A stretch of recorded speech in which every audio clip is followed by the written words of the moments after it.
Buenos días, maestro y compañeros. El día de hoy vamos a presentar el tema de ética piagetiana. Esto en materia de filosofía y ética profesional. Mi equipo se compone por Madrigal Izquierdo Iván, Ricardo Carrasco María Luisa, Martínez Alfonso Beta Alejandro y Hernández Carla Melisa. El contenido es el siguiente, está dividido por 6 puntos. Como número 1 tenemos la biografía de Piaget, qué es y en qué consiste la ética piagetiana, moral según Piaget, etapas o estadios del desarrollo moral, premoral, solidaridad entre iguales y moral autónoma, tipos de moral y relación social, y como último punto la relación entre la conciencia y la práctica. A continuación explicaré la biografía de Piaget, mejor conocido como Jean William Fritz Piaget. Nació en Suiza el 9 de agosto de 1896 en Neuchâtel, Suiza, y falleció el 16 de septiembre de 1880 en Ginebra. Uno de sus principales estudios fue la biología. Posteriormente fue un epistemólogo y un psicólogo, considerado el padre de la epistemología genética, reconocido por sus aportes al estudio de la infancia y por su teoría cognitivo-constructivista del desarrollo cognitivo. Cabe mencionar que una de sus principales aportaciones a este tema fue que hizo importantes contribuciones al campo de la ética a través de su teoría del desarrollo moral. Piaget propuso que el desarrollo moral de los niños ocurre en etapas, similar a su teoría del desarrollo cognitivo. Ahora bien, el siguiente punto es qué es y en qué consiste la ética piagetiana. Pues bien, la teoría de Piaget sobre el desarrollo moral se centra en la idea de que la moralidad se construye a través de la interacción social y que la convivencia con los padres y los adultos es fundamental para el desarrollo de los niños. Ahora bien, ¿en qué consiste? Como punto 1 tenemos el respeto por las reglas y justicia. Los niños aprenden a entender y respetar las reglas y los conceptos de justicia a medida de que crecen y se desarrollan cognitivamente. Inicialmente siguen las reglas de manera literal y basadas en la autoridad, pero con el tiempo comienzan a comprender los principios de justicia y equidad. Como segundo punto, la metodología de Piaget. Piaget ocupaba preguntas específicas para poder evaluar el pensamiento de los niños. A través de estos cuestionarios se podía entender cómo los niños razonaban sobre diferentes situaciones, lo que nos conlleva a relevar sus etapas del desarrollo cognitivo. Como tercer punto, la teoría cognitivo-evolutiva. Sostiene que la moralidad se desarrolla a medida de que se desarrolla la estructura cognitiva del individuo, es decir, conforme a la mente de un niño madura. También hace lo que su comprensión sea moralmente correcto o incorrecto. El desarrollo moral. Este proceso mediante el cual los individuos aprenden a distinguir entre el bien y el mal y a desarrollar valores éticos y religiosos. Esto también incluye la internalización entre las normas sociales y la conformación del sentido de responsabilidad personal. Como último punto, la influencia en el comportamiento. Los principios morales y éticos que los niños desarrollan influyen significativamente en su comportamiento. Esto quiere decir que la moralidad afecta cómo interactúan con los demás y su sentido de responsabilidad social los guía a las acciones de la vida diaria. Piaget nos dice que toda moral consiste en un sistema de reglas y la esencia de cualquier moralidad hay que buscarla en el respeto que el individuo adquiere hacia estas reglas. Moral según Piaget. Piaget teoriza que el estudio de la moral infantil permite entender la del hombre, postulando entonces que para formar hombres es útil aprender a conocer las leyes de esta formación. ¿Qué nos da a entender esto? Que tenemos que conocer al hombre en su infancia, tenemos que conocer cómo ese infante desarrolla esta moral, qué factores tiene para llegar a convertirse en un hombre. También teoriza que toda moral consiste en un sistema de reglas. Este punto es importante, un sistema de reglas.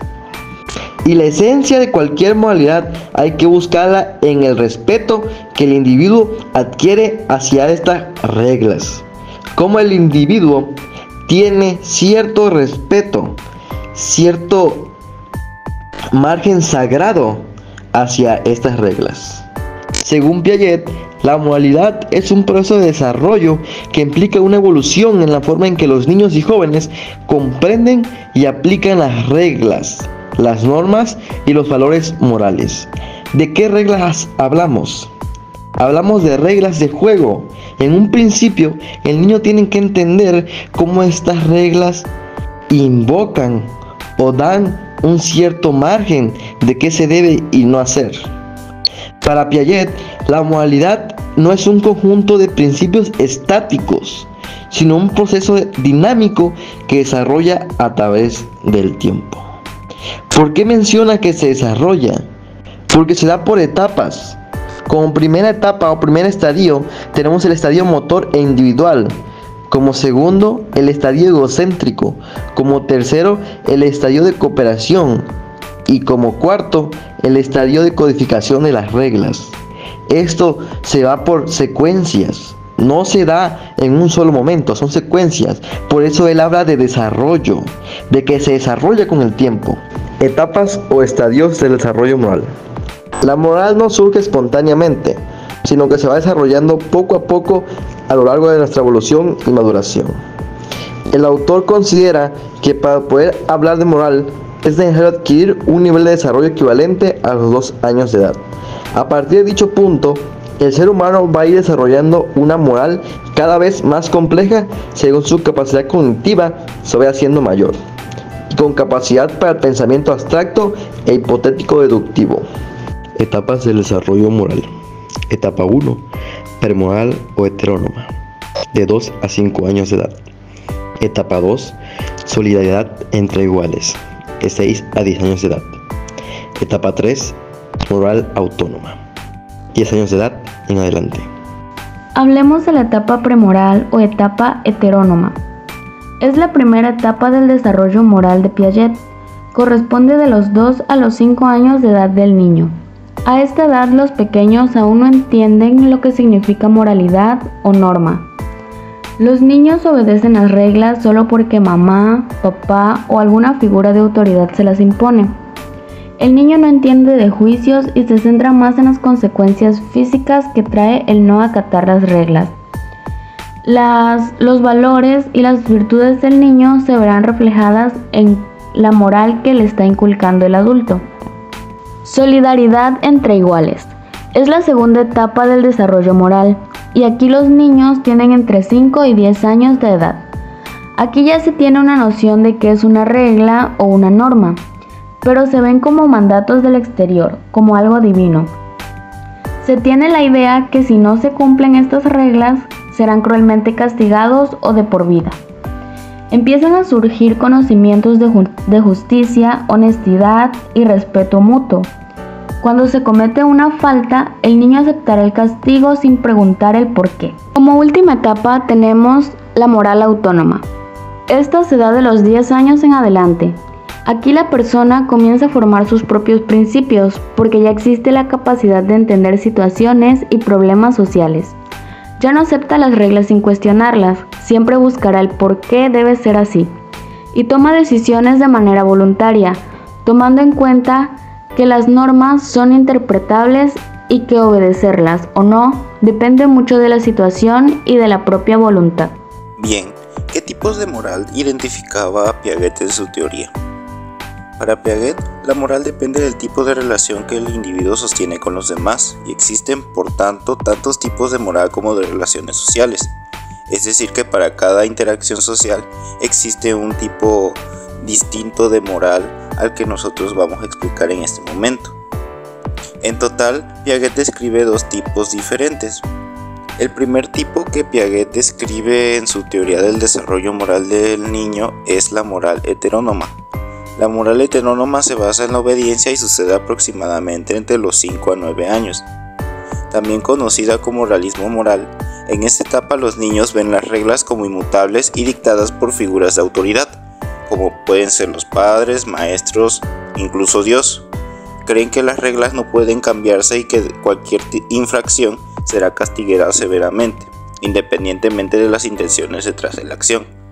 Es decir, que un niño a esa edad puede interpretar lo que una figura de autoridad les diga como una ley inmutable y probablemente no realice alguna otra acción contraria para evitar ser castigado. Un punto importante que menciona Piaget es que el castigo tiene como objetivo hacer que el culpable sufra, es decir, que toda acción contraria a lo que nos dice la autoridad va a tener un castigo como recompensa. Más bien como una recompensa sería como una forma de inflación, una forma de dar una pena al que comete la infracción de esta ley. Este juicio sobre la maldad del comportamiento se basa en las consecuencias observables, sin considerar las intenciones detrás de él. De este modo, un daño accidental significativo se valora más negativamente que un daño intencionado menor. Es decir, que la maldad se basa principalmente en las acciones y qué tan grado puede tener. Como menciona, una pequeña acción no puede tener una gravedad si el daño fue demasiado grande o poco. El otro tipo de moral que describe Piaget es la moral autónoma. La moral autónoma se basa en la igualdad, postulando que las relaciones con los compañeros son una condición necesaria para la autonomía y generalmente sucede a partir de los 9 años. Es decir, donde el niño, es un poco más maduro y un poco más congruente con su pensamiento. También es conocida como relativismo moral. Un punto que menciona Piaget es que el niño desarrolla un sentido de justicia basado en la equidad y las intenciones detrás de las acciones. Otro punto que menciona es que al superar el egocentrismo de la infancia media, perciben las reglas morales desde el punto de vista de otras personas. Es decir, ya no van a reaccionar dependiendo de lo que ellos piensen, sino también sus acciones van a verse consideradas por lo que pueden estar pensando o sentir las otras personas. Sus ideas sobre la naturaleza de las reglas, la responsabilidad moral, el castigo y la justicia cambian, asemejándose más de los adultos. Esto es lo que decía, a esa edad el niño considera un poco más congruente su pensamiento y por lo tanto actúa como un adulto lo haría. Comprenden que las reglas no provienen de una fuente mística divina, sino que son creadas y pueden ser cambiadas por las personas. Aquí el niño interpreta que la ley ya no es, tan inmutable, ya no puede ser cambiada, sino que al contrario, las leyes son establecidas por personas y por lo tanto si existe alguna injusticia, estas se pueden cambiar. Es muy importante identificar estos dos tipos de morales porque nos pueden ayudar a comprender un poquito cómo es el comportamiento de los niños y saber más bien qué es lo que puede estar pasando en su edad. Y bien, como último punto es la relación entre la conciencia y la práctica. La conciencia y la práctica se basa en el juicio en situaciones morales hipotéticas con su conciencia y práctica de las reglas situacionales reales. Piaget propone sugerentes hipótesis sobre la consistencia entre el juicio y la conducta. Sus observaciones reflejan que en el juego, la práctica de la regla heterónoma es efectuosa por estar deformada egocéntricamente y por basarse en relaciones de presión y miedo al castigo. Esto quiere decir que un juego no es tan, equitativo porque siempre va a haber un punto en el que se sufra de alguna injusticia. Si recordamos, la moral heterónoma es aquella que menciona que el niño piensa que una ley es inmutable, especialmente de las que provienen de figuras de autoridad. La heteronomía hace que cuanto más irracionalmente obligatoria se considere una regla, más efectuosa sea su práctica. Por lo que comentaba antes, si un juego es, injusto, obviamente al momento de aplicarse no tendrá las mismas circunstancias en todos los niños. El niño, por lo tanto, puede seguir perfectamente, por el contrario, una regla que ha contribuido a construir, cuando la considera como el resultado de una decisión libre y racional, cuando representa la reflexión consciente de lo que la propia experiencia ha permitido descubrir. aquí entra lo que es la moral autónoma. Un juego más justo y equitativo se basa principalmente en la que todos aportan algo y por lo tanto pueden cambiarse si se descubre algún tipo de inconsistencia. Les presentamos a los bebés una breve escena en la que el círculo rojo intenta subir la montaña y no lo logra. Afortunadamente, el triángulo amarillo aparece para ayudarlo a llegar a la cima. La escena parece llamar mucho la atención de los bebés. Se abre el telón, la escena se repite, al círculo rojo le está costando mucho subir la montaña. Aparece el cuadrado azul, pero en lugar de ayudarlo, empuja al círculo hacia abajo y vuelve a subir. Nuevamente, esta escena parece llamar mucho la atención de los bebés. Se repiten ambas escenas alternadamente unas 10 veces. Este experimento fue diseñado por Karen Wynn y su equipo en la Universidad Yale. Wynn sostiene que los bebés eligen seres sociales por sobre seres antisociales. Cuando los bebés pierden el interés por los títeres, se les da la posibilidad de elegir entre el personaje bueno y el malo.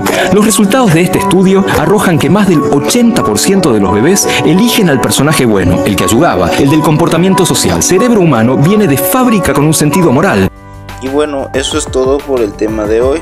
La verdad les agradezco mucho por su atención y espero este tema les haya influido mucho en su pensamiento y espero podamos ponerlo en práctica. Gracias y eso es todo.